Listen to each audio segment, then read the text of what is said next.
ஈழத் தமிழர்களுக்கு இழைக்கப்படுற கொடுமையை விட சீரியஸான இஷ்யூ வேற எதுவுமே இருக்க முடியாது.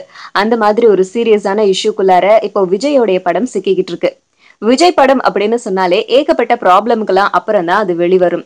தலைவா படத்துக்கு எப்படிப்பட்ட ப்ராப்ளம்லாம் அவங்க ஃபேஸ் பண்ணாங்க அப்படிங்கிறது தமிழ்நாட்டு மக்களுக்கு மட்டும் இல்லாம எல்லாருக்குமே தெரிஞ்ச ஒரு விஷயம். ஆனா இப்போ விஜயோடைய கத்தி படம் ரொம்ப சீரியஸான இஷ்யூல மாட்டிட்டு இருக்கு. ஐங்கரன் நிறுவனம் தயாரிக்கிற கத்தி படத்து கூட இப்போ லைகா மொபைல் நிறுவனமும் சேர்ந்திருக்கு. இந்த லைகா மொபைல் நிறுவனத்து கூட ராஜபக்சேவுடைய மகனும் ஒன் ஆஃப் த பார்ட்னராம்.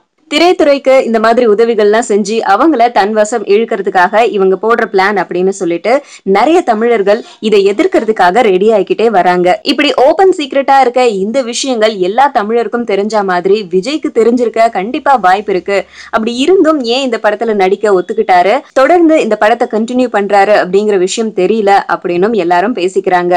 சோ தலைவாவை விட இன்னும் நிறைய மடங்கு பிரச்சனைக்குள்ளார இந்த படம் வரும் அப்படின்னு எல்லாராலையும் எதிர்பார்க்கப்படுது. இத விஜய் எப்படி எதிர்கொள்ள போறாரு, ஏ ஆர் முருகதாஸ் இதை எப்படி ஃபேஸ் பண்ண போறாரு அப்படிங்கிறது கேள்விக்குறியா இருக்கு.